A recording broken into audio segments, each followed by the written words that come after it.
Hello students, कैसे हैं आप सब लोग? अच्छे ही होंगे।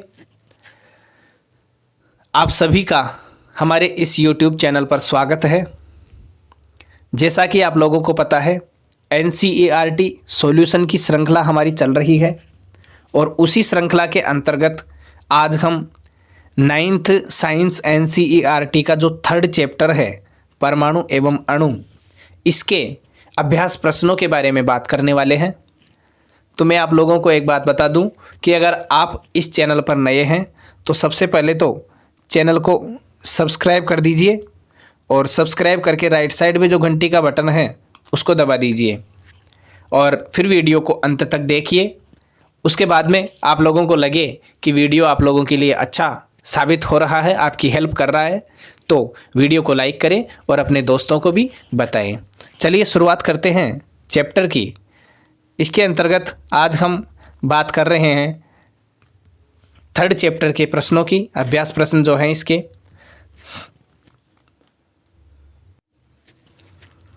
पहला प्रश्न आप लोगों के सामने है।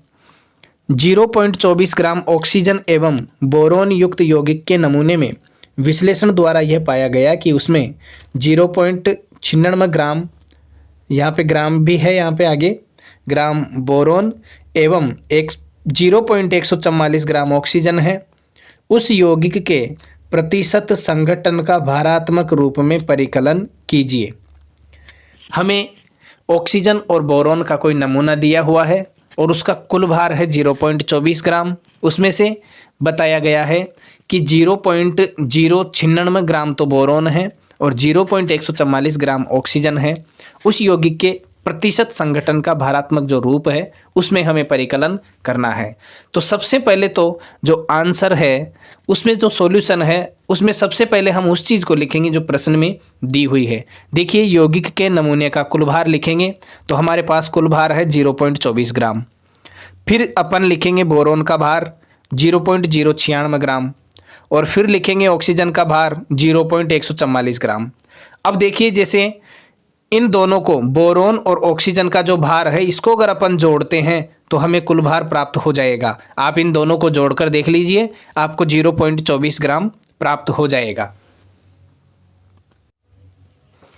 अब हम पहले बोरोन का भारात्मक प्रतिशत निकालेंगे।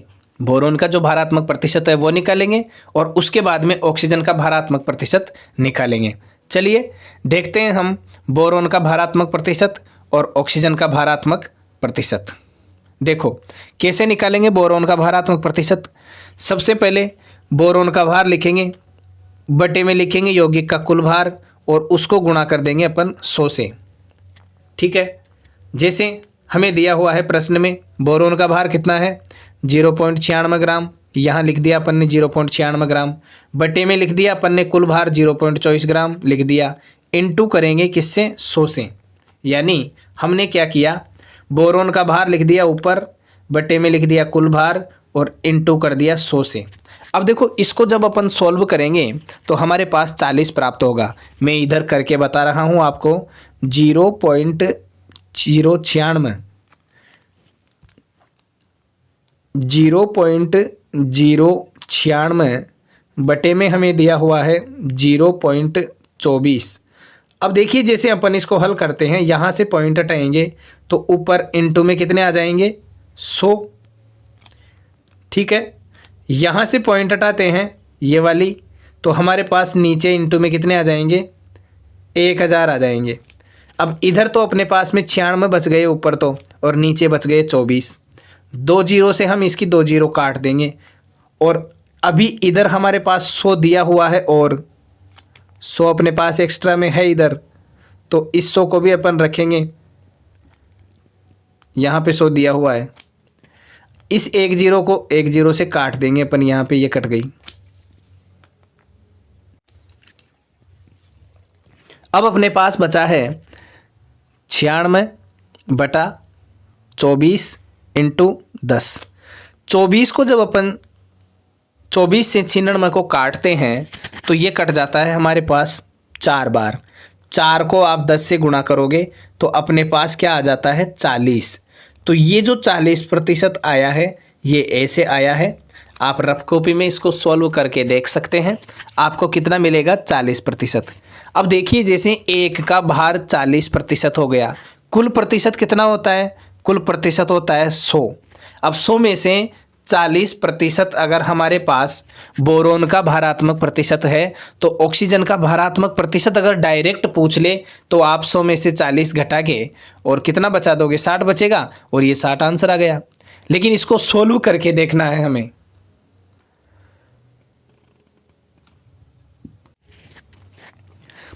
तो इसको सॉल्व करके मैं आप लोगों को बता देता हूं। जो ऑक्सीजन का भारात्मक रूप है, भारात्मक प्रतिशत है, उसको देखिए क्या लिखा हुआ है। ऊपर लिखेंगे अपन ऑक्सीजन का भार। ऑक्सीजन का भार दिया हुआ है हमें 0.144 अपॉन कुल भार कितना है यौगिक का, तो वो दिया हुआ है हमें 0.24।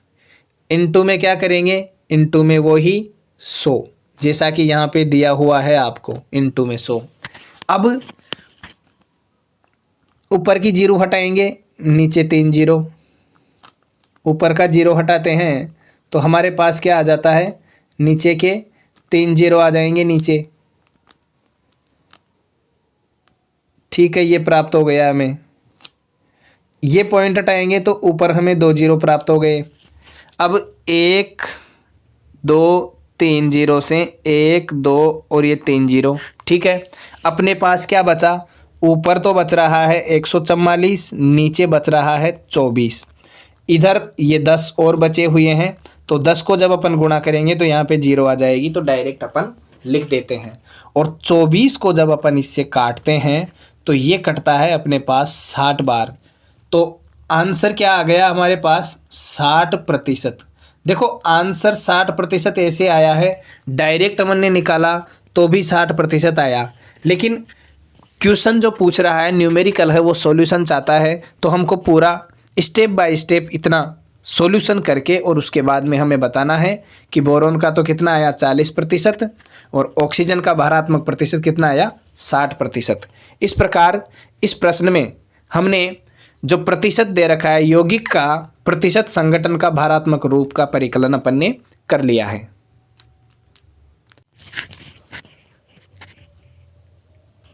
देखते हैं अगला क्वेश्चन। सेकंड क्वेश्चन हमारे पास है,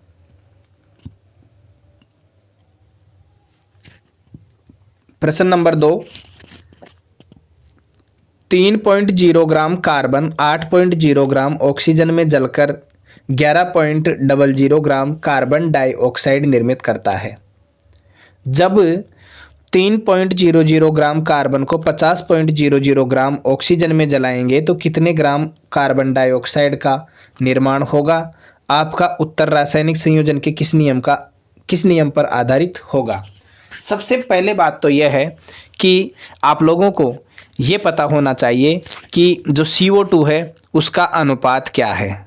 CO2 का सरलतम अनुपात या जो इनका निश्चित अनुपात होता है, स्थिर अनुपात होता है, वो क्या है, ये निकालना आप लोगों को आना चाहिए। अगर नहीं आता है तो मैं आप लोगों को बता देता हूँ। देखो CO2 का सरलतम अनुपात अपन निकालते हैं तो ये CO2। अब देखिए कार्बन का जो परमाणु द्रव्यमान होता है वो होता है 12, दोनों को अनुपात के रूप में हम लेंगे। और ऑक्सीजन का कितना होता है 16। अब यहाँ पे ऑक्सीजन के परमाणु कितने हैं? 2 हैं, तो इसको 2 से गुणा कर देंगे और हमारे पास क्या आ जाएगा? 32 आ जाएगा। तो अपन यहाँ पर क्या लिखेंगे? 12:32।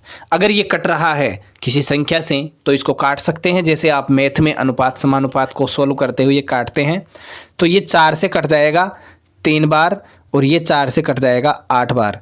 तो स्थिर अनुपात के नियम के अनुसार ये जो CO2 का अनुपात आता है वो आता है 3:8। ये भी प्रश्न में आप लोगों को मिलेगा जब उसका सॉल्यूशन हम देखेंगे। ठीक है, चलिए क्वेश्चन पर चलते हैं, देखते हैं क्वेश्चन को। अब क्वेश्चन का आंसर क्या रहेगा? देखिए 3 ग्राम कार्बन को 50 ग्राम ऑक्सीजन में जलाने पर भी उतनी ही कार्बन डाइऑक्साइड प्राप्त होगी, उतनी ही कार्बन डाइऑक्साइड गैस प्राप्त होगी, अर्थात 11 ग्राम CO2 प्राप्त होगा। क्योंकि कार्बन और ऑक्सीजन एक निश्चित अनुपात में ही संयोग करते हैं। और ये अनुपात 3:8 कैसे आया, ये मैंने आप लोगों को भी बता दिया। अतः 8 ग्राम ऑक्सीजन ही 3 ग्राम कार्बन से संयोग करेगी और 50 - 8 बराबर 42 ग्राम ऑक्सीजन बच जाएगी, जो प्रतिक्रिया नहीं करेगी। यह उत्तर स्थिर अनुपात के नियम पर आधारित है। स्थिर अनुपात का नियम जो रासायनिक संयोजन के नियमों में दूसरा नियम है, हमने पढ़ा है, तो उसकी ये अनुपालना कर रहा है और उसी के अनुरूप इसका आंसर आया है।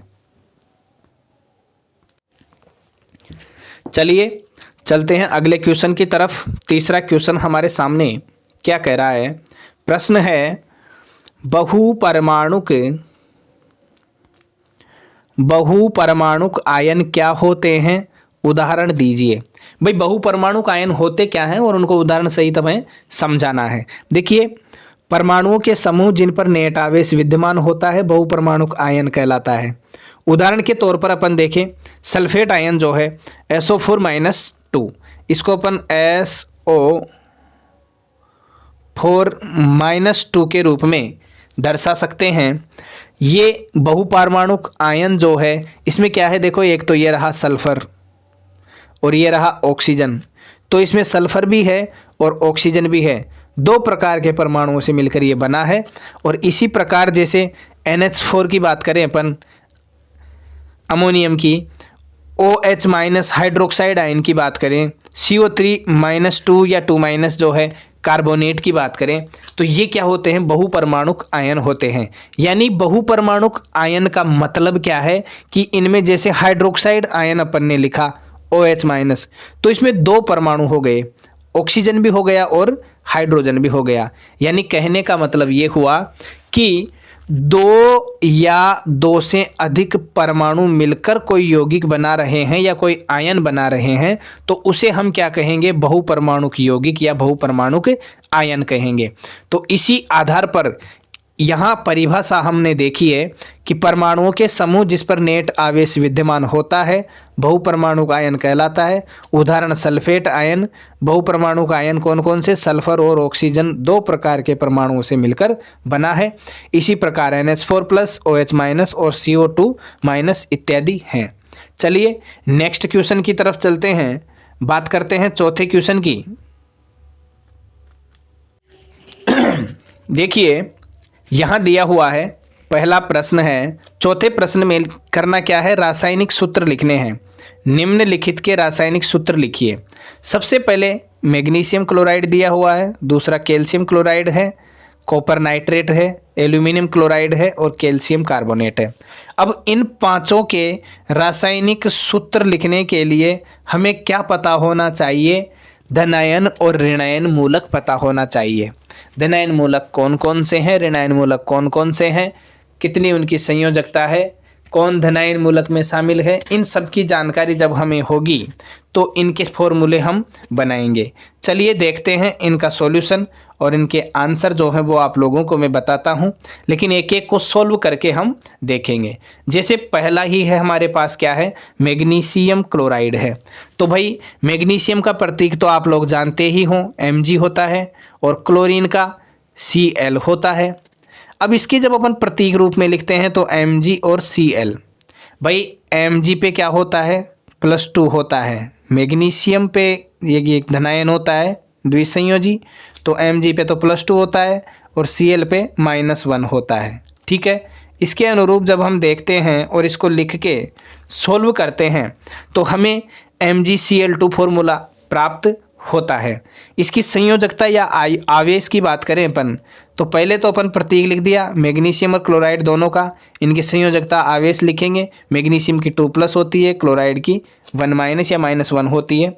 और जब अपन करेंगे क्या कि धनायन और ऋणायन का जो आवेश है उसको एक दूसरे के नीचे अपन भेजेंगे। देखो जैसा लिखा हुआ है कि संयोजकताओं या आवेशों को आड़ा तिरछा करना। आड़ा तिरछा करेंगे, कैसे करेंगे, बिल्कुल सिंपल तरीके से मैं आप लोगों को समझाता हूँ कि ये तो क्या हो गया, इनका प्रतीक हो गया। यहाँ संयोजकता लिखना है बुक के हिसाब से, आपके सॉल्यूशन के हिसाब से, लेकिन मैं डायरेक्ट बताता हूँ कि यहाँ डायरेक्ट इसका जो प्रतीक है उसको लिख दो Mg, इधर लिख दिया अपन ने Cl।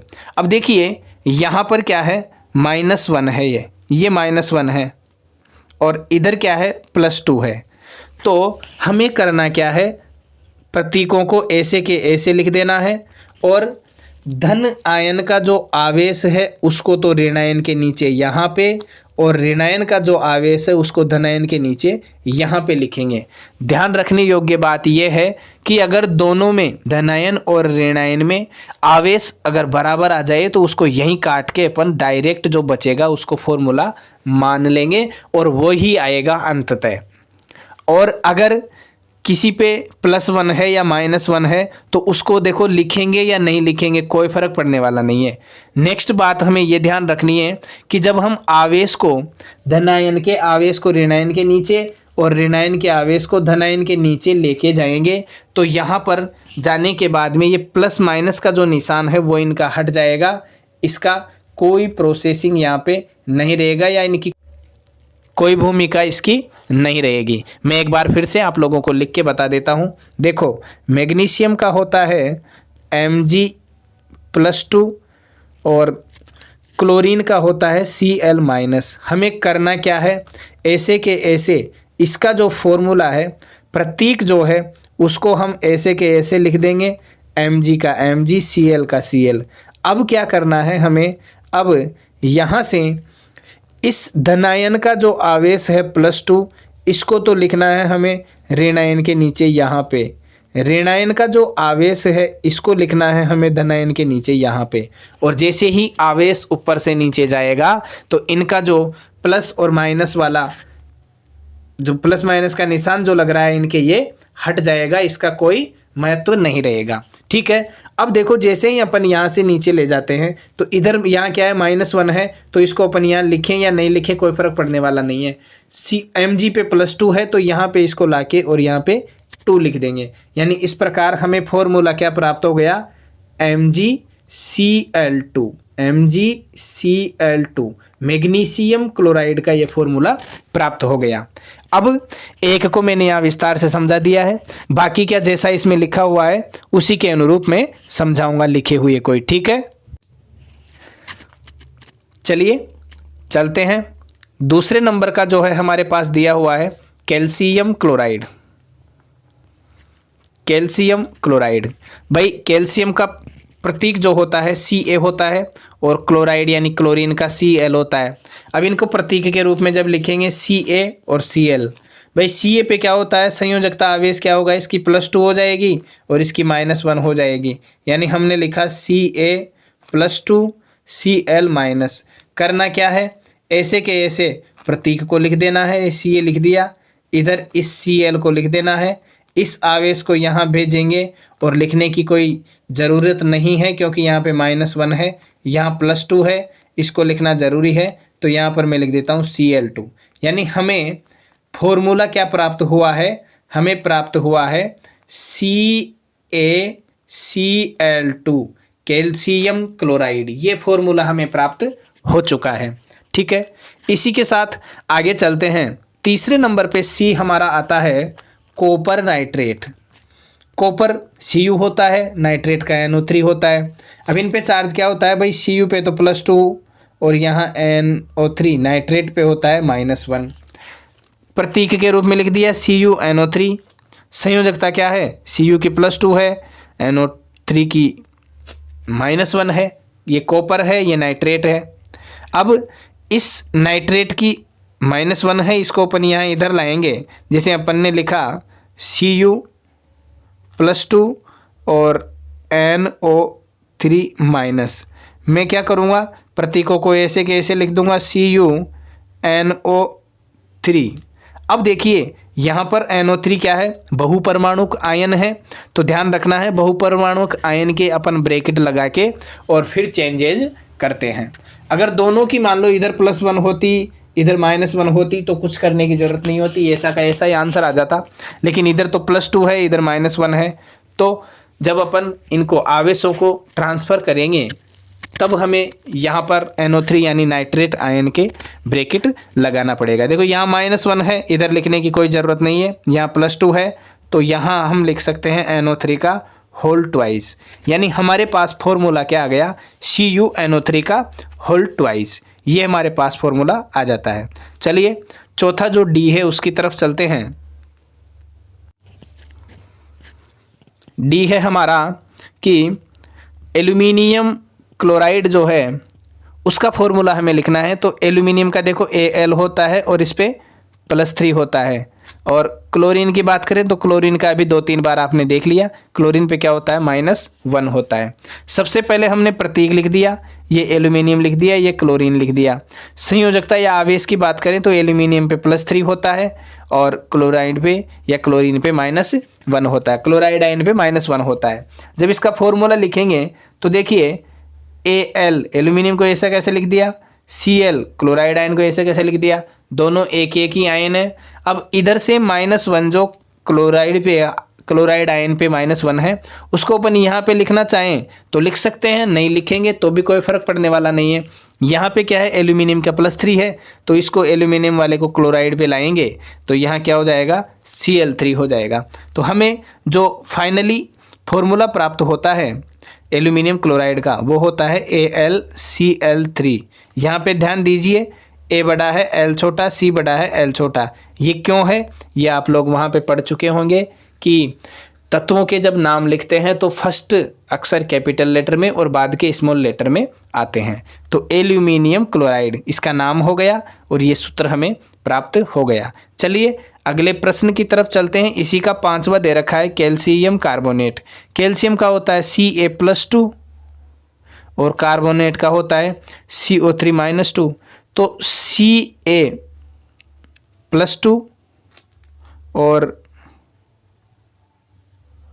CO3-2 जब अपन इसका फॉर्मूला बनाएंगे तो इसको क्या करेंगे, ऐसे के ऐसे लिखेंगे अपन। किसको, जो तत्व दिए हुए हैं, ये Ca है और ये CO3 है।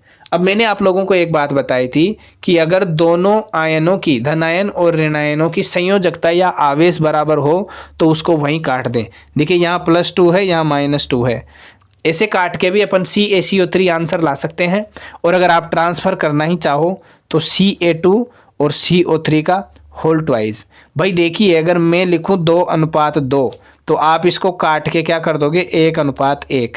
यानी फाइनली हमारे पास जो तत्व प्राप्त होएगा उसका जो सूत्र है वो हमें प्राप्त हो जाएगा CaCO3 कैल्शियम कार्बोनेट, ये प्राप्त हो गया। अब मैंने Ca2CO3 का होल ट्वाइस इधर लिखा और ये लिख के इधर मैंने लिख दिया CaCO3। ये लिखने का रीज़न क्या है, ऐसा क्यों किया मैंने, तो यहाँ इसका रीज़न भी लिखा हुआ है कि संयोजकता को आड़ा तिरछा करने पर चूंकि दोनों मूलकों की संयोजकताएं क्या है, समान है, अतः Ca2CO3 का होल ट्वाइस जो है उसको अपन CaCO3 लिख सकते हैं। ठीक है, चलिए आगे चलते हैं। 5वें क्वेश्चन की तरफ हम चलते हैं और देखते हैं 5वां क्वेश्चन क्या कहता है। 5वां क्वेश्चन कहता है कि निम्नलिखित यौगिकों में विद्यमान तत्वों का नाम लिखना है। जैसे बुझा हुआ चूना है, क्विकलाइम, इसमें कौन कौन से तत्व विद्यमान है, हाइड्रोजन ब्रोमाइड में कौन कौन से विद्यमान है, बेकिंग पाउडर खाने का सोडा जो है इसमें कौन कौन से विद्यमान है, और पोटेशियम सल्फेट में कौन कौन से यौगिक विद्यमान है, उनके बारे में हम बात करेंगे। तो चलिए देखते हैं। सबसे पहले पहला प्रश्न कि बुझा हुआ चूना जो है इसमें कौन से तत्व विद्यमान हैं। देखिए बुझा हुआ चूना और बुझे हुए चूने में, जिसको अपन क्विकलाइम कहते हैं, कैल्शियम ऑक्साइड फॉर्मूला इसका प्राप्त होता है और इसमें कैल्शियम Ca तथा ऑक्सीजन O विद्यमान है। अगला देखते हैं हाइड्रोजन ब्रोमाइड फॉर्मूला, यहाँ HBr लिखा हुआ है कि इसमें हाइड्रोजन तथा ब्रोमीन विद्यमान है। अगला देखते हैं बेकिंग पाउडर NaHCO3, तो इसमें सोडियम है, हाइड्रोजन है, कार्बन और मैग्नीशियम। देखो सोडियम ये रहा, हाइड्रोजन ये रहा, कार्बन ये रहा और ऑक्सीजन ये रहा। तो इस प्रकार इसमें 4 परमाणु हो गए। तो इसको बहुपरमाणु आयन इनको जो कह रहे हैं हम, इनके फॉर्मूले में, उपस्थित पदार्थ कौन कौन से हैं, सॉरी तत्व कौन कौन से हैं, तो उनको हम देख रहे हैं। आगे देखते हैं पोटेशियम सल्फेट K2SO4। तो इसमें पोटेशियम, सल्फर और ऑक्सीजन विद्यमान है। तो इस प्रकार इन चारों प्रश्नों में हम इनके यौगिकों में जो विद्यमान तत्व हैं उनको हम बता सकते हैं। अगला प्रश्न है हमारे सामने, छठा प्रश्न है कि निम्नलिखित पदार्थों के मोलर द्रव्यमान का परिकलन करिए। मोलर द्रव्यमान किस किस का निकालना है? एथाइन C2H2, सल्फर अणु Si, फॉस्फोरस अणु P4, फॉस्फोरस का परमाणु द्रव्यमान यहाँ पे दिया हुआ है 31, हाइड्रोक्लोरिक अम्ल HCl, नाइट्रिक अम्ल HNO3। इसी आधार पर हम इनका जो मोलर द्रव्यमान है उस मोलर द्रव्यमान की गणना हम करेंगे, मोलर द्रव्यमान का हम परिकलन करेंगे। तो चलिए सबसे पहले बात करते हैं एथाइन के बारे में। चलिए देखते हैं एथाइन का मोलर द्रव्यमान हम निकालते हैं। तो देखिए एथाइन का फॉर्मूला आप लोगों के सामने दिया हुआ है C2H2। अब इसका मोलर द्रव्यमान निकालने के लिए हम इधर लिखते हैं C2H2।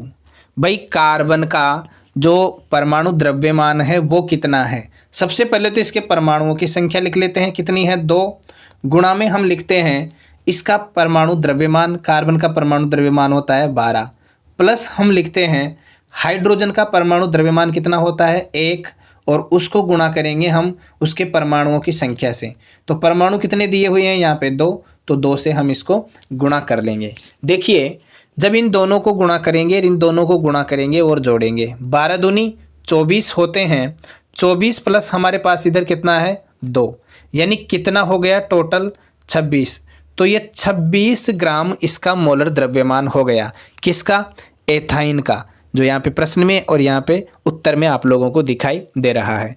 तो इस प्रकार हम कोई भी यौगिक का नाम हमें मिल जाए और अगर उसके बहुपरमाणुक आयन जो है, उसके तत्व जो हैं, उन तत्वों का अगर परमाणु द्रव्यमान हमें पता है तो हम मोलर द्रव्यमान आसानी से निकाल सकते हैं। देखिए यहाँ एक लाइन भी लिखी हुई है नीचे, इसको मैं थोड़ा ऊपर करके दिखा देता हूँ आप लोगों को कि मोलर द्रव्यमान का परिकलन आणविक द्रव्यमान की तरह ही किया जाता है। अंतर सिर्फ इतना है कि U को हम बदल कर किस में लिख देते हैं, G में लिख देते हैं। अब जैसे यहाँ पर क्या आया अपने पास में 26 ग्राम आया, लेकिन परमाणु द्रव्यमान तो अपन लिखेंगे तो या तो U में लिखेंगे या हम AMU में लिखते हैं। इन दोनों में से एक हमें लिखनी पड़ती है क्योंकि ये परमाणु द्रव्यमान की इकाई है।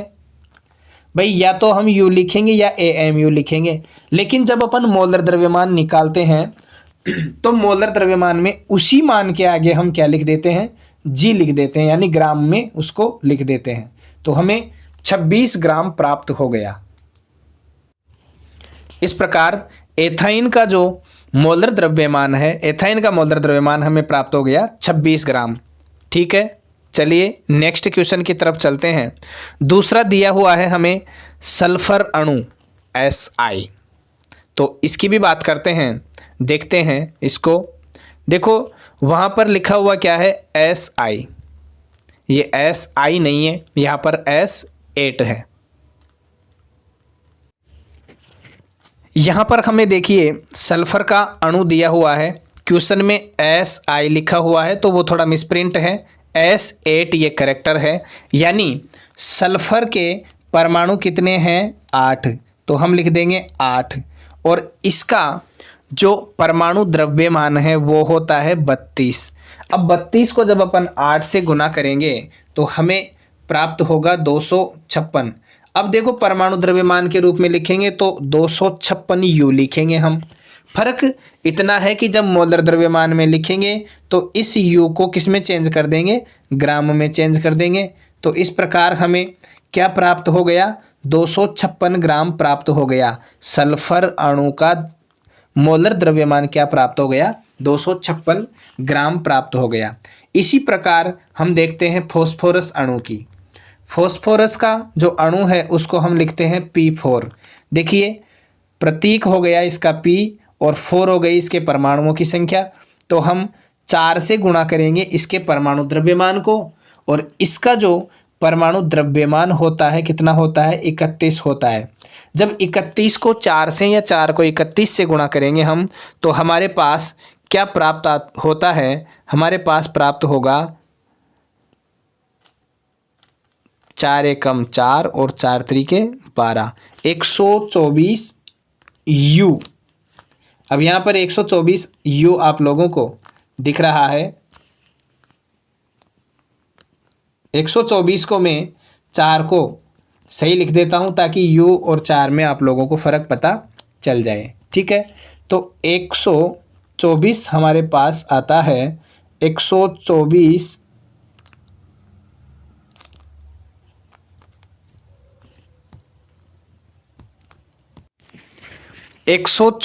U। अब यहाँ पर तो ये परमाणु द्रव्यमान के रूप में है, हमें निकालना है मोलर द्रव्यमान।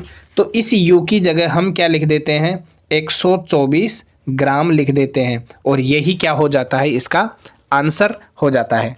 देखते हैं अगला हमारे पास में दिया हुआ है हाइड्रोक्लोरिक अम्ल HCl, हाइड्रोक्लोरिक अम्ल HCl। देखते हैं इसको। हाइड्रोक्लोरिक अम्ल में हम लिखेंगे HCl। देखो दोनों के एक एक परमाणु हैं, तो हम इनके दोनों के परमाणु द्रव्यमान को जोड़ देंगे। हाइड्रोजन का कितना 1 प्लस क्लोरीन का कितना 35.5। जब इसको अपन जोड़ते हैं तो हमें प्राप्त हो जाता है 36.5 AMU। इसको हम लिखेंगे किसमें, AMU में, क्योंकि भाई परमाणु द्रव्यमान है। अब इसको हमें मोलर द्रव्यमान में निकालना है, तो हम लिखेंगे 36.5 ग्राम के रूप में लिख देंगे, और हाइड्रोक्लोरिक अम्ल यानी HCl का परमाणु द्रव्यमान 36.5 ग्राम हमें प्राप्त हो जाता है। अगला देखते हैं, नाइट्रिक अम्ल हमारे सामने है, दिया हुआ है, और इसका फॉर्मूला हमारे सामने है HNO3। फॉर्मूला क्या रहेगा, HNO3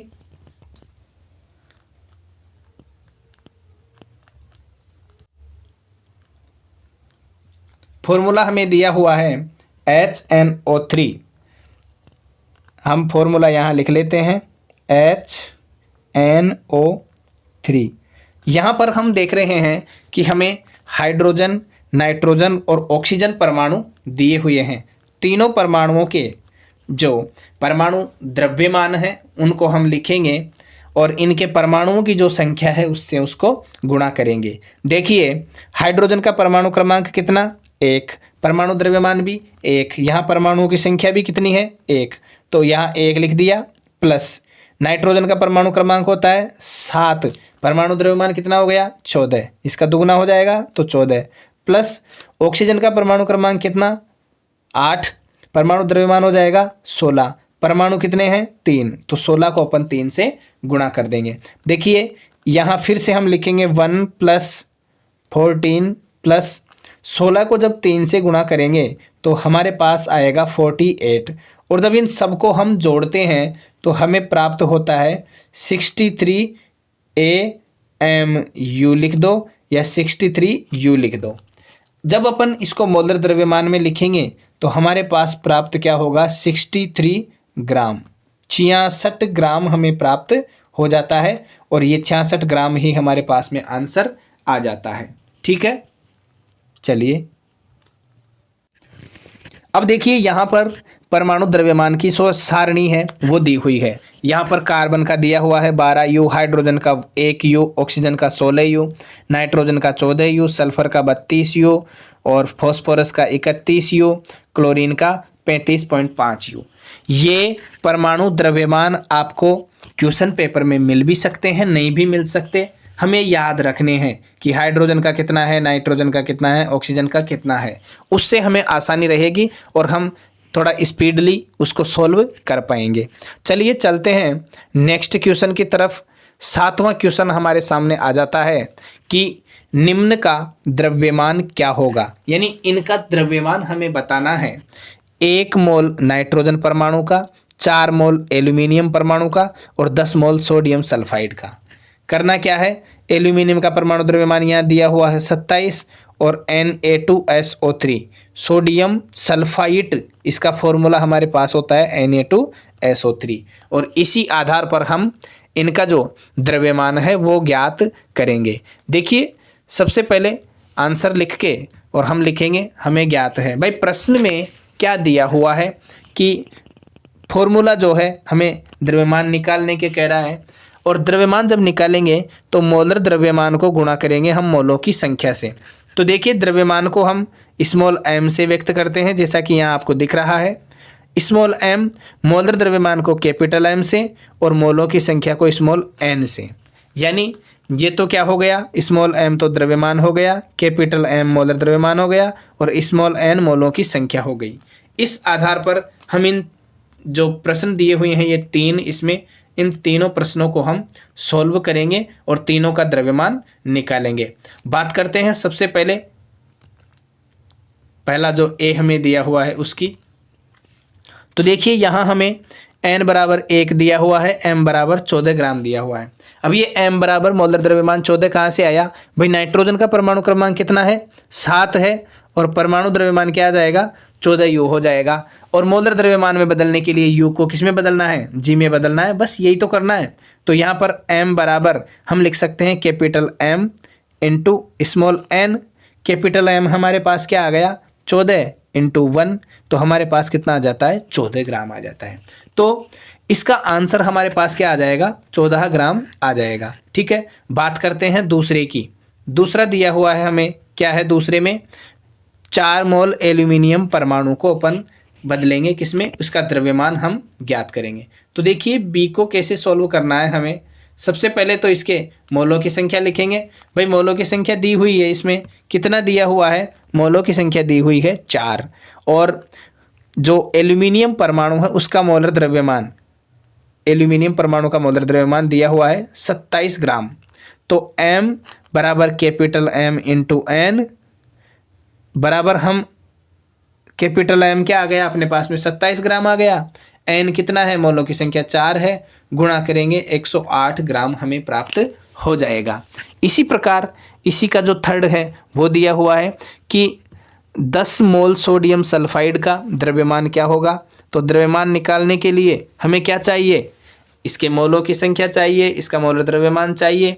तो C देखिए हमारे पास क्या है, C दिया हुआ है, जो मोलों की संख्या है वो दी हुई है हमें 10 और मोलर द्रव्यमान दिया हुआ है 1 मोल Na2SO4 का जो मोलर द्रव्यमान है वो हम निकालेंगे।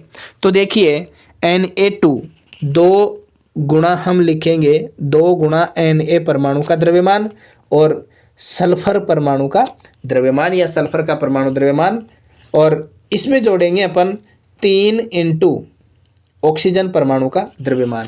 देखो फॉर्मूला दिया हुआ है हमें Na2SO3, तो भाई इसमें एक तो सोडियम परमाणु है, दूसरा सल्फर परमाणु है, तीसरा ऑक्सीजन परमाणु है, तीनों को हमें जोड़ना है।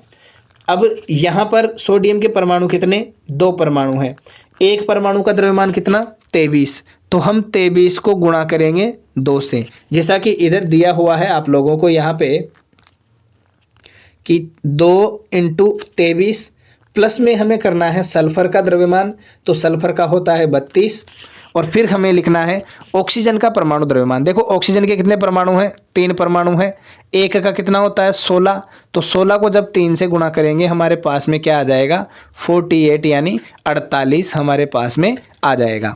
तो 2 गुणा 23 प्लस 32 इंटू बराबर प्लस 3 गुणा 16, जब हम इनको सॉल्व करते हैं तो 23 दूना 46 हमारे पास आ गया, 32 दिया हुआ है और 16 को 3 से गुणा करेंगे हमारे पास 48 आ गया। तीनों को जब जोड़ेंगे हम तो हमारे पास में प्राप्त होता है 126 ग्राम। यानी यहाँ पर द्रव्यमान हम निकालेंगे तो m इंटू n बराबर 126 इंटू 10 जब करेंगे तो हमें क्या प्राप्त होगा 1260 ग्राम हमें प्राप्त हो जाता है। यानी ये जो हमारे पास 126 ग्राम आया है ये क्या आया है मोलर द्रव्यमान, या हम कह सकते हैं कि कैपिटल एम हमें प्राप्त हो गया। ज्ञात क्या करना है, हमें स्मॉल एम प्राप्त करना है, ज्ञात करना है। तो स्मॉल एम बराबर होता है capital M into small N. Capital M हमारे पास 126 ग्राम आ गया, स्मॉल एम हमारे पास 10 है। जब 126 को 10 से गुणा करेंगे, एक जीरो और लग जाएगी, और 1260 ग्राम ये हमारे पास में आंसर आ जाएगा। चलिए चलते हैं अगले क्वेश्चन की तरफ। 8वां प्रश्न हमारा कहता है कि इनको मोल में परिवर्तित करो। मोल में परिवर्तित करेंगे 12 ग्राम ऑक्सीजन गैस को, 20 ग्राम जल को और 22 ग्राम कार्बन डाइऑक्साइड को। तो यहाँ पर हमें देखिए 12 ग्राम ऑक्सीजन गैस जो है उसको हमें चेंज करना है। तो देखिए ऑक्सीजन का 1 मोल बराबर ऑक्सीजन का द्रव्यमान होता है, और उसी को हम मोलर द्रव्यमान कहते हैं, जो हम निकाल चुके हैं। जैसे ऑक्सीजन का परमाणु क्रमांक कितना होता है 8, और इसका द्रव्यमान होता है, परमाणु द्रव्यमान जो है वो होता है 16। तो 12 ग्राम ऑक्सीजन गैस दे रखा है। तो आपको पता है कि जब भी अपन किसी तत्व को गैसीय रूप में लिखते हैं तो उसका अणु होता है वो आणविक रूप में होता है। तो O2 हमारे सामने होगा। तो O2 का जब कैपिटल एम यानी मोलर द्रव्यमान हम निकालेंगे तो हमारे पास 16 × 2 यानी क्या आ जाएगा, 32 आ जाएगा। तो हमें ऑक्सीजन गैस का जो मोलर द्रव्यमान है क्या प्राप्त हो गया, 32। दिया हुआ क्या है, हमें प्रश्न में दिया हुआ है 12 ग्राम ऑक्सीजन गैस, और इसको किस में परिवर्तित करना है, मोल में परिवर्तित करना है।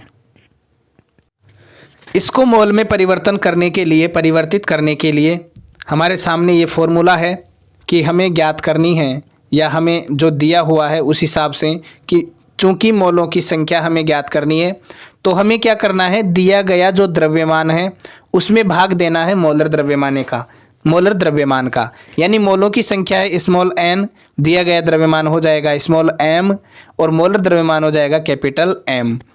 स्मॉल एम का हमारे पास दिया हुआ है 12 ग्राम, और इधर है मोलर द्रव्यमान 32 ग्राम। जब हम इसको काटेंगे तो हमारे सामने क्या आ जाएगा, 0.375 मोल आ जाएंगे। अगर इसको और काटना है हमें तो 4 से जब काटेंगे तो 3 बटे हमारे पास आ जाएगा 3/8, यानी 3 चौक 12 और 8 चौक 32। जब हम इसमें भाग देंगे तो हमारे सामने ये आंसर आ जाएगा 0.375 मोल। मोल में ज्ञात करना है तो मोल इकाई आगे लिख देंगे। एक मेथड तो यह है जो आधुनिक मेथड है। वैकल्पिक मेथड की बात करें तो देखिए वैकल्पिक मेथड के अनुसार हम कर सकते हैं, चूंकि 32 ग्राम ऑक्सीजन बराबर 1 मोल होता है, यानी 32 ग्राम ऑक्सीजन का 1 मोल है, तो 1 ग्राम ऑक्सीजन का 1/32 मोल होगा। सही है। इसके बाद में हम देखते हैं दिया हुआ है कि 12 ग्राम ऑक्सीजन है उसका हमें ज्ञात करना है। तो 1/32 × 12 हम लिखेंगे, और जब इसको सॉल्व करेंगे तो देखिए वही मान आ गया जो ऊपर था 12/32। तो ये 12/32 ही हमें मिलेगा। इसको काटेंगे वही 3/8 आएंगे। जब इनको काटेंगे तो हमारे पास में 0.375 मोल ही आने वाला है। जो आप लोगों को मेथड बेस्ट लगे उससे आप सॉल्व करिए। मेरे हिसाब से पहले वाला जो ये मेथड है ये वाला बेस्ट है। बाकी आपको अगर ये अच्छा लगता है इससे करिए, ये लगता है इससे करिए, जो भी आपको बेटर लगे उस मेथड से करिए। चलते हैं नेक्स्ट क्वेश्चन की तरफ। इसी का जो बी है, बी में दिया हुआ है 20 ग्राम जल। 20 ग्राम जो जल है उसका हमें निकालना है। 20 ग्राम जल को हमें मोल में परिवर्तित करना है। तो दिया गया द्रव्यमान क्या हो जाएगा, 20 ग्राम हो गया। मोलर द्रव्यमान की बात करें तो ये 1 मोल H2O का द्रव्यमान जो होगा ग्राम में वही उसका मोलर द्रव्यमान होगा। मोलर द्रव्यमान निकालेंगे अपन तो देखिए क्या करेंगे, 1 × 2। देखो यहाँ 1 × 2 कर रखा है। क्यों किया है ये भाई, हाइड्रोजन का परमाणु क्रमांक परमाणु द्रव्यमान 1 और परमाणुओं की संख्या हो गई 2, तो दोनों को गुणा कर लेंगे। और ऑक्सीजन का परमाणु द्रव्यमान अपन जानते हैं ही 16 होता है, तो 2 प्लस 16 अपने पास में कितना आ गया, 18 ग्राम आ गया। यानी इसका मोलर द्रव्यमान क्या आ गया, 18 ग्राम आ गया। अब ज्ञात करेंगे मोलों की संख्या। मोलों की संख्या ज्ञात करने का फॉर्मूला आप लोगों के सामने लिखा हुआ है, n बराबर small m upon capital M। तो n बराबर स्मॉल m हमारे पास कितना है, जो द्रव्यमान प्रश्न में दिया हुआ है 20 ग्राम, और 18 ग्राम हमारे पास में आया है। और जब हम इसको काटेंगे तो हमारे पास क्या आ जाएगा, 10 दूनी का 20 और 9 दूनी का 18, ये हमें प्राप्त हो जाता है। ठीक है, यानी इन दोनों को हम काटते हैं 2 से, तो 20 का तो 10 आ जाता है और 18 का 9 आ जाता है। जब 9 का भाग 10 में देते हैं तो हमारे पास में 1.111 मोल प्राप्त होता है। इसको हम 1.11 मोल भी लिख सकते हैं। चलिए इसी का तीसरा प्रश्न जो दिया हुआ है, इसी का तीसरा क्वेश्चन है कि 22 ग्राम जो CO2 है, CO2 22 ग्राम CO2 को हमें मोल में चेंज करना है। तो देखिए CO2 का आणविक द्रव्यमान हम निकालते हैं तो कार्बन का कितना होता है 12, और ऑक्सीजन का कितना होता है 16, और परमाणु कितने हैं ऑक्सीजन के 2, तो 12 प्लस 2 इंटू 16 हम लिख सकते हैं। 16 दूनी कितने हो जाएंगे, 32 हो जाएंगे। इधर 12 है, 12 और 32 को जब जोड़ेंगे तो हमें 44 U प्राप्त हो जाएंगे। चूंकि 1 मोल CO2 का मोलर द्रव्यमान कितना है, 44 ग्राम है, तो दिया गया द्रव्यमान कितना है हमारे पास में 22 ग्राम है। ज्ञात क्या करना है, मोलों की संख्या ज्ञात करनी है या मोल में इसको परिवर्तित करना है। मोल में परिवर्तित करने का चूंकि फॉर्मूला क्या होता है, स्मॉल n बराबर small m upon capital M। ठीक है, हमें देखो n ज्ञात करना है, स्मॉल m भी दिया हुआ है, कैपिटल M भी दिया हुआ है। तो स्मॉल n बराबर कैपिटल स्मॉल m का मान हमारे पास 22 है, कैपिटल M का मान हमारे पास 44 आ गया। दोनों को जब काटते हैं तो हमारे पास क्या आ जाता है, 1.2 मोल प्राप्त हो जाता है, और इसको हम 0.5 मोल लिख सकते हैं। इस प्रकार इसका आंसर हमें प्राप्त हो जाता है। अगला प्रश्न देखते हैं। नवा प्रश्न हमारे सामने है कि निम्न का द्रव्यमान क्या होगा। इनका द्रव्यमान हमें ज्ञात करना है, 0.2 मोल ऑक्सीजन परमाणु का और 0.5 मोल जल अणु का। देखिए ऑक्सीजन का परमाणु द्रव्यमान होता है 16 U, तो ऑक्सीजन का मोलर द्रव्यमान कितना हो जाएगा, कैपिटल M बराबर 16 ग्राम। मोलों की संख्या ज्ञात करनी है, तो यहाँ पर n बराबर 0.5 दिया हुआ है।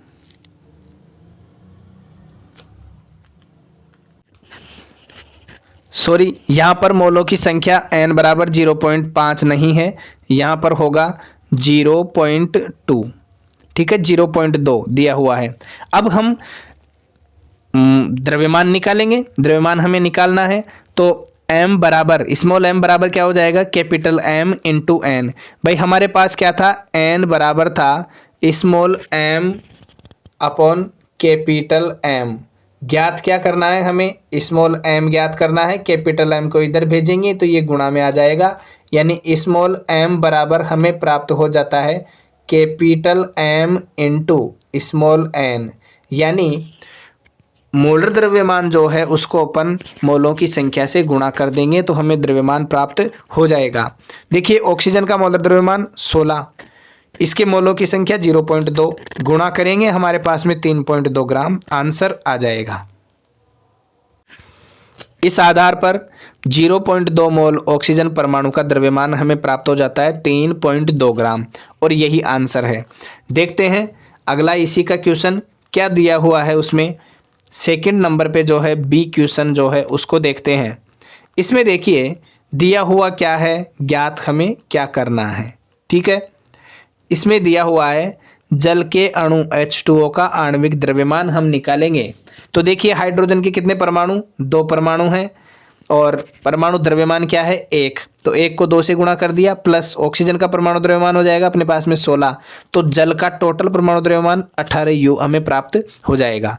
तो जल के 1 मोल का द्रव्यमान बराबर क्या होता है, उसका मोलर द्रव्यमान, और मोलर द्रव्यमान हमने ज्ञात किया था अभी ऊपर वाले क्वेश्चन में भी, और यहाँ पे भी ज्ञात कर लिया, 18 U है। मोलर द्रव्यमान को अपन MU की जगह क्या लिख देते हैं, G लिख देते हैं। तो 18 U जो लिखा हुआ है उसको हम लिख देंगे 18 ग्राम। ठीक है, तो 18 ग्राम लिख के हम इसको सोल्व करेंगे। देखिए हमारे पास स्मॉल n बराबर 0.5 दिया हुआ है। इसकी संख्या मोल जो है इसके मोलों की संख्या हमें ज्ञात करना है स्मॉल m। तो स्मॉल m ज्ञात करने के लिए capital M into small n हमें लिखना है, यानी मोलर द्रव्यमान को मोलों की संख्या से गुणा करना है। 18 इंटू 0.5 करेंगे तो हमें 9 प्राप्त हो जाएंगे, यानी 18 को किससे गुणा करना है, आधा से गुणा करना है। 0.5 का मतलब 1/2 और 2 से जब 18 को काटेंगे तो 9 बार कट जाएंगे और हमें क्या प्राप्त हो जाएगा, 9 ग्राम इसका आंसर प्राप्त हो जाएगा। ठीक है, चलिए देखते हैं अगले क्वेश्चन को। 10वां क्वेश्चन हमारे सामने है, दिया हुआ है। क्वेश्चन में क्या दिया हुआ है कि 16 ग्राम ठोस सल्फर में सल्फर यानी S8 के अणुओं की संख्या का परिकलन हमें करना है। S8 जो है इसका आणविक द्रव्यमान कैसे निकालेंगे, 8 को हम सल्फर का जो परमाणु द्रव्यमान है उससे गुणा कर देंगे, 8 गुणा 32 करेंगे हम 256 प्राप्त कर लेंगे। अब S8 का मोल द्रव्यमान जो होता है वो 1 मोल S8, यहाँ पे SA नहीं S8 होगा और इस S8 का जो दिया गया द्रव्यमान है उसके बराबर होगा। और दिया गया द्रव्यमान कितना है, 16 ग्राम है। मोलर द्रव्यमान हमने ज्ञात कर लिया है 256। U ये परमाणु द्रव्यमान होता है, मोलर द्रव्यमान में आते U की जगह हम क्या लिख देते हैं, G लिख देते हैं, यानी ग्राम लिख देते हैं। ठीक है, इसी के आधार पर हम इसको सॉल्व करते हैं। तो देखिए S8 का जो मोलर द्रव्यमान है वो मोलर द्रव्यमान बराबर, अर्थात हम कह सकते हैं कि 1 मोल S8 जो है उसका S8 का क्या है, द्रव्यमान दिया गया है वो तो दिया गया तो 16 ग्राम है और मोलर द्रव्यमान 2 से 256 ग्राम है। मोलों की संख्या हमें ज्ञात करनी है, दिया गया द्रव्यमान बटे मोलर द्रव्यमान हम कर देंगे तो मोलों की संख्या हमें प्राप्त हो जाएगी। तो दिया गया द्रव्यमान स्मॉल m, कैपिटल M इसका मोलर द्रव्यमान, दोनों हमने प्राप्त कर लिए। n बराबर हम लिख सकते हैं 16 ग्राम बटे 256 ग्राम। भाई 16 को जब हम 16 से 256 को काटेंगे तो हमें प्राप्त हो जाएगा 1/16 मोल। 1/6 नहीं है, यहाँ पे 1/16 मोल हो जाएगा।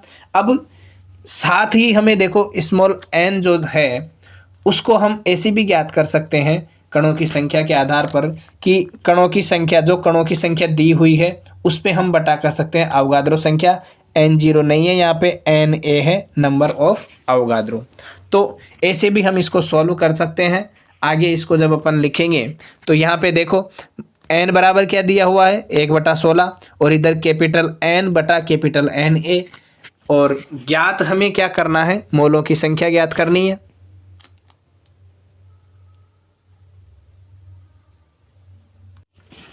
ज्ञात हमें क्या करना है, इसके अणुओं की संख्या हमें ज्ञात करनी है। कैसे हम ज्ञात करेंगे, तो देखिए हमने यहाँ लिखा है n बराबर स्मॉल n बराबर capital N upon Na Avogadro संख्या, दिए गए कणों की संख्या बटे अवगाद्रो संख्या। यहाँ हमें स्मॉल n का मान प्राप्त हो चुका है 1/16 और इधर कैपिटल N का मान दिए गए कणों की संख्या हमें दी हुई नहीं है तो इसकी जगह अपन कैपिटल N लिख देते हैं। अवगाद्रो संख्या का मान फिक्स होता है 6.022 है, यहाँ पे 6.022 इंटू 10⁻23 ये इसका मान होता है, ये हम इसका मान रख देते हैं। ठीक है, इसके बाद में n को हम इधर रखते हैं, अवगाद्रो संख्या के मान को इधर ले जाते हैं तो हमें n बराबर क्या प्राप्त हो जाता है, 6.022 है, यहाँ पे आप लोग सही कर लीजिए इसको, 6.022 इंटू 10⁻23 अपॉन 16। जब हम 6.022 इंटू 10⁻23 अपॉन 16 को सॉल्व करते हैं, इसको मैं आप लोगों को सॉल्व करके बता देता हूँ कि 6.022 इंटू 10⁻23 अपॉन हमारे पास में है 16। तो देखिए जब हम 16 से 6.022 को काटते हैं तो हमारे पास में, जब हम इसको काटते हैं तो 16 से कटने पर हमें प्राप्त होता है 0.376 इंटू 10 की पावर 23 हमारे पास ऊपर ऑलरेडी है, 10 की पावर 23।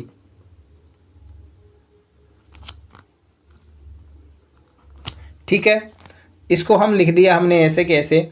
अब इधर यहाँ पे 23 है, 10 की घात 23 है यहाँ पे। इसको हम अगर पॉइंट को इधर आगे बढ़ा देते हैं तो हमारे जो 23 घात है वो घट के कम हो जाएगी। यानी यहाँ पर हमने लिखा है, देखो यहाँ पर इसमें लिखा हुआ है 3.76 इंटू 10 की पावर 22, 3.76 इंटू 10 की पावर 22 अणु हमें इसके प्राप्त हो जाएंगे। तो ये प्राप्त हो गई हमें अणुओं की संख्या। देखते हैं अगला प्रश्न। 11वां प्रश्न क्या कहता है। 11वां प्रश्न हमें दिया हुआ है, ये है कि 0.051 ग्राम एल्यूमिनियम ऑक्साइड, फॉर्मूला हो जाएगा Al2O3 में एल्यूमिनियम आयन की संख्या का परिकलन कीजिए। संकेत हमें दिया हुआ है कि किसी आयन का द्रव्यमान उतना ही होता है जितना कि उसी तत्व के परमाणु का द्रव्यमान होता है। एल्यूमिनियम का परमाणु द्रव्यमान कितना हो जाएगा, 274 U हो जाएगा। ठीक है, इस आधार पर हम इसको सोल्व करते हैं। यहाँ पर देखिए एल्यूमिनियम ऑक्साइड का 1 मोल अगर हम बात करें कि कितना होता है तो 1 मोल बराबर हो जाएगा सूत्र इकाई द्रव्यमान, किसमें, ग्राम में। अब यहाँ पर देखिए हमें एल्यूमिनियम का निकालना है तो हम क्या करेंगे, 2 गुणा एल्यूमिनियम का परमाणु द्रव्यमान करेंगे और इधर करेंगे 3 गुणा ऑक्सीजन का परमाणु द्रव्यमान। लिखना है हमें 3 गुणा ऑक्सीजन का परमाणु द्रव्यमान, 2 गुणा एल्यूमिनियम का परमाणु द्रव्यमान। इधर देखिए एल्यूमिनियम का परमाणु द्रव्यमान है 27, तो हम कर देंगे 2 गुणा 27। ऑक्सीजन का परमाणु द्रव्यमान है 16, तो 3 गुणा 16। भाई 27 को 2 से गुणा करेंगे, हमारे पास में क्या आएगा 54, प्लस 16 को 3 से गुणा करेंगे, हमारे पास आएगा 48, 48। जब दोनों को हम जोड़ेंगे तो जोड़ने पर हमारे पास में योग आ जाता है 102 ग्राम। तो इस प्रकार हम एल्यूमिनियम ऑक्साइड के 1 मोल का मान हम निकाल लेते हैं, कितना होगा 102 ग्राम प्राप्त होता है। 102 ग्राम एल्यूमिनियम ऑक्साइड के 1 मोल का मान हमें प्राप्त हो गया है। अब हम देखते हैं कि इसमें हमें क्या है, 1 मोल में 1 मोल एल्यूमिनियम ऑक्साइड में एल्यूमिनियम के कितने परमाणु हैं, 2 परमाणु हैं। तो इसी के अनुरूप हम इसका सॉल्यूशन करेंगे। देखिए अतः एल्यूमिनियम ऑक्साइड के 1 मोल में एल्यूमिनियम के 2 परमाणुओं का द्रव्यमान क्या हो जाएगा, 27 × 2, 54 ग्राम हो जाएगा। अब देखिए चूंकि 102 ग्राम एल्यूमिनियम ऑक्साइड में 54 ग्राम एल्यूमिनियम मौजूद है, हमने निकाल लिया है 54 ग्राम मौजूद है, तो इसलिए 1 ग्राम एल्यूमिनियम ऑक्साइड में कितने ग्राम एल्यूमिनियम मौजूद होंगे। तो 54/102 अपन लिखेंगे, इनको 2 से जब काटेंगे तो हमें 27/51 ग्राम एल्यूमिनियम प्राप्त हो जाता है। तो इसलिए 0.051 ग्राम एल्यूमिनियम ऑक्साइड जो है उसका मान हम निकालेंगे तो 27/51 और इसको इंटू करेंगे अपन 0.051 से। और जब हम देखो 0.051 की पॉइंट हटाएंगे, हमारे पास क्या आ जाएगा, 1,000 आ जाएगा। 51 को 51 से काट दिया और हमारे पास देखो कितना बचा है, 27/1000 को मैं लिख दूँ 3, 10 की घात 3। जब मैं इसको ऊपर ले जाता हूँ 10 की घात 3 को, तो हमारे पास में आ जाएगा 27 इंटू, हमारे पास क्या आ जाएगा 27 इंटू 10 की घात 3, 27 इंटू 10 की घात 3 हमें प्राप्त हो जाता है। अब 10 की घात 3 को वापस फिर से मैं जैसे 1,000 में चेंज करूं तो यहाँ से फिर मैं लिख सकता हूँ 0.027, जैसा कि यहाँ पे लिखा हुआ है, आप इसको मत देखिए, 0.027 एल्यूमिनियम में लिख सकता हूँ। चलिए आगे देखते हैं। अतः अब क्या प्राप्त हुआ हमें? एल्यूमिनियम का परमाणु द्रव्यमान। एल्यूमिनियम का परमाणु द्रव्यमान क्या है? 27 U है। 27 U हमें प्राप्त है। तो 1 मोल एल्यूमिनियम का परमाणु द्रव्यमान कितना हो जाएगा? 27 ग्राम हो जाएगा। U से किस में चेंज करना है? ग्राम में चेंज करना है। अब 27 ग्राम एल्यूमिनियम में कितने होंगे? 6.022 इंटू 10⁻23 आयन होंगे। तो 0.027 ग्राम एल्यूमिनियम परमाणु में कितने होंगे? तो 0.027 ग्राम एल्यूमिनियम में ज्ञात करना है। तो 6.022 इंटू 10⁻23 अपॉन 27 इंटू 0.027, वही वाला है, प्रोसेसिंग अपनाएंगे, पॉइंट को हटाएंगे, नीचे गुणा में 3 0, ये क्या हो जाएगी? 10⁻3 हो जाएगी, गुणा में रहेगी। 10⁻3 जब है तो इसको ऊपर ले जाएंगे। देखो ऊपर ले जाएंगे तो हमें क्या प्राप्त हुआ है? 6.022 इंटू 10⁻23 इंटू 27 को तो अपन ने वैसे पॉइंट हटा के यहाँ देखो ऊपर 27 बच गया, इधर नीचे 1000 आ गया। 27 को हम 27 से काट सकते हैं, इसको अपन 10⁻3 लिख सकते हैं। 10⁻3 को ऊपर ले जाएंगे तो 10⁻−3 हो जाएगा, और 10⁻−3 और 10⁻23 आधार क्या है? समान है। आधार समान होता है तो घातें जुड़ जाती है। तो 10⁻23 में से ये 10⁻3 जाएगा तो हमारे पास क्या बच जाएगा? 10⁻20। तो 6.022 इंटू 10⁻20 आयन हमें प्राप्त हो जाएंगे। अतः 0.51 ग्राम एल्यूमिनियम ऑक्साइड में Al3+ आयनों की संख्या अगर पूछता है तो वो हमें प्राप्त हो जाती है 6.022 इंटू 10⁻20, 6.022 इंटू 10⁻20, ये हमें प्राप्त हो जाता है। इसको ज्ञात करने की एक वैकल्पिक विधि है। उस वैकल्पिक विधि के आधार पर हम देखते हैं क्या है वैकल्पिक विधि और क्या कहती है ये। देखिए इसके अनुसार, वैकल्पिक विधि के अनुसार हम एल्यूमिनियम प्लस 3 एल्यूमिनियम आयनों की संख्या हमें ज्ञात करनी है।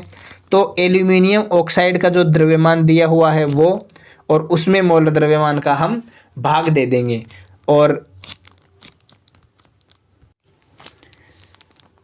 इनटू हम यहाँ लिखेंगे एल्यूमिनियम ऑक्साइड में एल्यूमिनियम आयनों की संख्या इनटू 6.022 इंटू 10⁻23, ये हमें लिखना है। तो देखिए एल्यूमिनियम ऑक्साइड का द्रव्यमान जो दिया है हम उसको लिख चुके हैं 0.051 ग्राम। मोलर द्रव्यमान हमने निकाला था 102 ग्राम। इसको गुणा करेंगे हम किससे? 2 से। भाई इसका जो एल्यूमिनियम ऑक्साइड में एल्यूमिनियम के संख्या आयनों की जो संख्या है वो 2 है, उसको गुणा करेंगे अपन 6.022 इंटू 10⁻23 से। जब इनको हल करेंगे हम तो देखिए 0.051 हमें दिया हुआ है, इसकी पॉइंट हटाएंगे, हमारे सामने क्या आ जाएगा? 1000 नीचे आ जाएगा बटे में, ऊपर 51 बच गया। अब 51 को हम क्या करेंगे? 102 को काट देंगे 51 से। यहाँ इंटू का निशान है, यहाँ इंटू है, यहाँ इंटू है।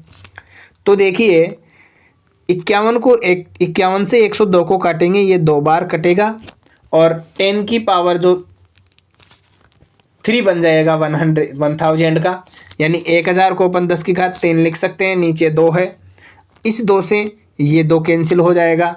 अपने पास क्या बचा है? इधर बचा है 6.022 इंटू 10⁻23, और नीचे क्या लिखा हुआ है? 1000। इस 1000 को मैं 10⁻3 लिख सकता हूँ। 10⁻3 ऊपर जाएगी, आधार समान है, घातें जुड़ेगी, ये ऊपर जाते -3 हो जाएगी। तो 10⁻23 प्लस 10⁻3 होगा। तो हमारे पास आंसर क्या आ जाएगा? 6.022 इंटू 10⁻20 एल्यूमिनियम आयन। ये 2 मेथड हमें इसके दिए हुए हैं। अब मेरे हिसाब से वैकल्पिक विधि इसकी शॉर्ट भी है, अच्छी भी है। अगर ये कर सको तो इससे कर लीजिए, पुरानी वाली पिछली जो ऊपर बताई है मैंने मेथड उससे करना चाहो तो उससे भी हम कर सकते हैं। आंसर दोनों से सेम आने वाला है। देखो यहाँ पे भी क्या आया 6.022 इंटू 10 की पावर 20 और यहाँ पे भी हमें यही प्राप्त हुआ 6.022 इंटू 10 की पावर 20 एल्यूमिनियम आयनों की संख्या। तो इस प्रकार ये चैप्टर जो था हमारा परमाणु और अणु वाला, इसके सभी प्रश्न होते हैं कंप्लीट। वीडियो को अंत तक देखने के लिए आप सभी स्टूडेंट्स का बहुत बहुत धन्यवाद। आशा करता हूँ कि ये वीडियो आप लोगों को पसंद आया होगा। अगर वीडियो अच्छा लगता है तो वीडियो को लाइक करिए, शेयर करिए और चैनल को सब्सक्राइब करिए। अपने सभी दोस्तों को बता दीजिए और चैनल को सब्सक्राइब करके राइट साइड में बेल का आइकन है, उस बेल आइकन को आपको दबाना है। बेल आइकन को दबाओगे तो आपका बेनिफिट क्या होगा कि जैसे ही कोई नेक्स्ट वीडियो यहाँ पर अपलोड होता है उसकी सूचना सबसे पहले आपको मिल जाएगी। वीडियो को अंत तक देखने के लिए एक बार फिर से आप सभी का बहुत बहुत धन्यवाद। मिलते हैं नेक्स्ट क्लास में किसी और चैप्टर का सॉल्यूशन लेके। तब तक के लिए आप सभी लोग घर पर रहिए, सुरक्षित रहिए और स्वस्थ रहिए। Thank you. For more updates, subscribe to our channel, click the show links and enjoy watching the videos.